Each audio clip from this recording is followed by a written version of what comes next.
सरकारी नौकरी चाहिए, चलो आईसीएस। नमस्कार, मैं हूं प्रमोद और आप देखना शुरू कर चुके हैं दी सड़कनामा.com। हरियाणा विधानसभा चुनाव को लेकर के नेताओं का भी पाला बदलने का सिलसिला लगातार चल रहा है और इस बीच भारतीय जनता पार्टी ने पिछले 48 घंटे में 5 जिलों में 7 बड़ी ज्वाइनिंग करवाई है और इसको लेकर के भारतीय जनता पार्टी के पक्ष में माहौल बनता हुआ दिख रहा है। जी हम आपको बता दें कि पिछले 48 घंटे में जहां कई विधायक हैं उन्होंने भारतीय जनता पार्टी को ज्वाइन किया है, वहीं कई बड़े नेताओं ने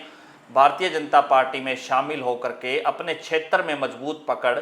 बनाई है। और इस तरह से ये लग रहा है कि आने वाले समय में भारतीय जनता पार्टी, जो चर्चा चल रही है कि प्रदर्शन है भारतीय जनता पार्टी का, वो कमजोर रहने वाला है और अब जो है उम्मीद ये जताई जा रही है कि प्रदर्शन है वो बेहतर रहने की उम्मीद है वो की जा रही है। सबसे पहले हम आपको बता दें कि 7 जो बड़ी ज्वाइनिंग हुई है उसमें शक्ति रानी शर्मा ने, जो कि पूर्व केंद्रीय मंत्री विनोद शर्मा है उनकी धर्मपत्नी है, उन्होंने भारतीय जनता पार्टी को ज्वाइन किया है, जिनका प्रभाव अंबाला के साथ साथ अंबाला, कैंट, कालका कई क्षेत्रों में है। इसी तरह से आज पूर्व पंचायत मंत्री देवेंद्र बबली ने भी भारतीय जनता पार्टी को ज्वाइन किया है। इस तरह से देवेंद्र बबली का जो प्रभाव है वो टोहाना विधानसभा में के साथ साथ फतेहाबाद क्षेत्र में है और यहाँ पर भी भारतीय जनता पार्टी को बड़ी मजबूती है वो मिली है। चाहे हम राम कुमार गौतम की बात करें, क्योंकि जींद रैली में नारनौद के विधायक राम कुमार गौतम ने जो है भारतीय जनता पार्टी को ज्वाइन किया और राम कुमार गौतम है उनका पर इम्पैक्ट है वो हिसार के साथ साथ जींद में भी खूब है वो देखा जाता है। ब्राह्मण चेहरा हैं राम कुमार गौतम। इसके साथ साथ चाहे हम बात कर लें सुनील सागवान की, जिनका दादरी में बम्पर फायदा है वो भारतीय जनता पार्टी को मिलने जा रहा है। इसी तरह से संजय कबलाना, जो कि बड़े नेता हैं जिनका फायदा झज्जर में यानी कि जाटलैंड में भारतीय जनता पार्टी को मिलेगा। हम आपको बता दें कि हरियाणा विधानसभा चुनाव के लिए बीजेपी ने बड़े गेम प्लान के साथ इम्पैक्ट डालना शुरू कर दिया है और पिछले 48 घंटे में बीजेपी ने 7 बड़े चेहरों की ज्वाइनिंग करके 5 जिलों में मजबूती हासिल करने का काम किया है। इससे चाहे हम पूर्व मंत्री विनोद शर्मा की धर्मपत्नी अंबाला की जो मेयर रह चुकी हैं शक्ति रानी शर्मा की हम बात करें, जिनका अंबाला में अच्छा खासा प्रभाव है और उनके भारतीय जनता पार्टी में शामिल होने से इस क्षेत्र में उनको मजबूती मिलेगी। इसी तरह से क्योंकि हम आपको बता दें कि नारनौद के विधायक राम कुमार गौतम है, उनकी बीजेपी में एंट्री हुई है, जिनका 2 जिलों में बीजेपी को फायदा मिलने वाला है, हिसार और जींद। इसी तरह से क्योंकि हम आपको बता दें कि टोहाना के जो विधायक हैं देवेंद्र बबली और उन्होंने भारतीय जनता पार्टी को आज ज्वाइन किया और उनका भी फायदा बीजेपी को टोहाना के साथ साथ फतेहाबाद में भी मिलेगा। राम कुमार गौतम की हम बात करें तो दादा गौतम है वो बोल्ड शख्सियत, यानी कि बोल्ड शख्सियत उनको कहा जाता है और नारनौद सीट पर बाजी पलटने का काम वो कर सकते हैं। इसी तरह से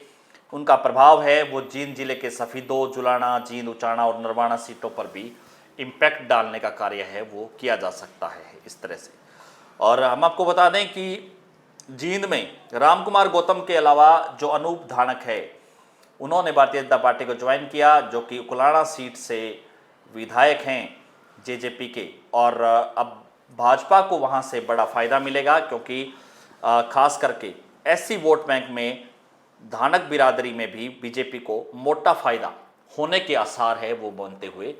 दिख रहे हैं। इसके साथ साथ जो पूर्व मंत्री पाल सागवान के बेटे जो कि जेल अधीक्षक हैं सुनील सागवान, उन्होंने भी नौकरी छोड़ करके भारतीय जनता पार्टी को ज्वाइन किया है और अपना सियासी कैरियर है उन्होंने शुरू किया है और दादरी क्षेत्र में भी बीजेपी का पलड़ा है वो भारी होने की उम्मीद है वो लग रही है। और इसी तरह से हम आपको बता दें कि सुनील सागवान का जो प्रभाव है, यानी कि इस परिवार का जो प्रभाव है वो दादरी और बाडडा दोनों सीटों पर भी अच्छा खासा है, यानी कि इन दोनों सीटों पर बीजेपी को पॉजिटिव रिस्पॉन्स है वो मिलेगा क्योंकि दादरी हलके में करीब 1.5 दर्जन गांव परिसीमन के बाद बाडड़ा में चले गए थे, जहां पर सागवान परिवार के प्रभाव का सीधा फायदा है वो बीजेपी को मिलेगा। इसी तरह से हम आपको बता दें कि बरवाला से विधायक जोगीराम सिहाग, जो कि जेजेपी के विधायक थे बरवाला से, अब उन्होंने भारतीय जनता पार्टी को ज्वाइन कर लिया है। बरवाला सीट ऐसी है जहां पर लोकसभा चुनाव में भी भारतीय जनता पार्टी को जीत मिली, और अब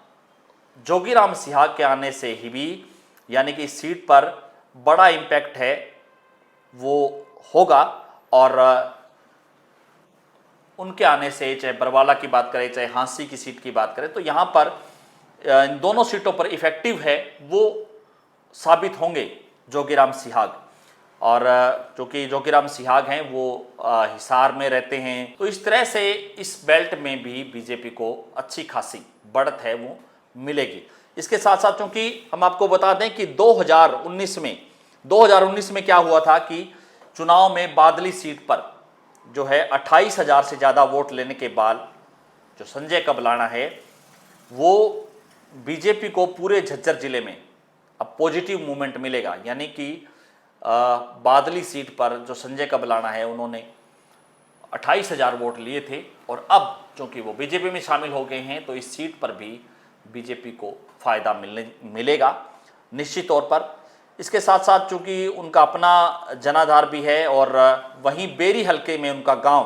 होने के कारण वहां पर भी बीजेपी को बड़ी मदद पहुंचाने में कामयाब होंगे। यानी कि पिछले 48 घंटे में भारतीय जनता पार्टी में 7 बड़े नेताओं की एंट्री से कई सीटों पर जो भारतीय जनता पार्टी को फायदा मिल सकता है। लेकिन फिलहाल इसमें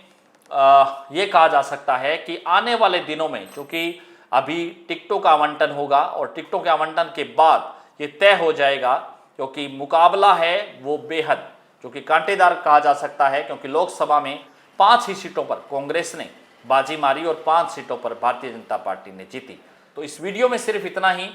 ज़्यादा से ज़्यादा इस वीडियो को आप शेयर जरूर कर दीजिए और कमेंट सेक्शन में आप अपनी राय जोड़ दीजिए कि इस पूरी वीडियो को लेकर के आप क्या सोचते हैं।